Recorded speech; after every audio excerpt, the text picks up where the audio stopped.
Factor completely. If a polynomial is prime, state this. X cubed plus x squared plus 2x plus 2.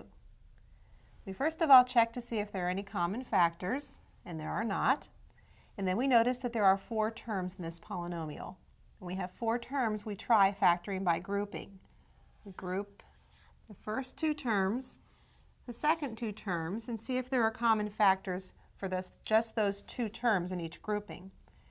We can factor out an x squared out of the first 2 terms. That gives us x squared times x plus 1.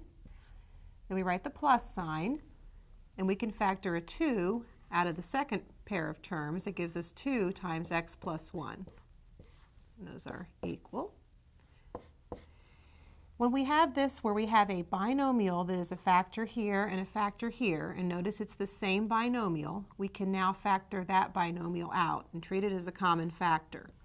We factor the binomial and write it as x plus 1, parenthesis, and then we write the x squared plus the 2. When we multiply this out, we find that we get the original polynomial, so this is the factorization of the polynomial.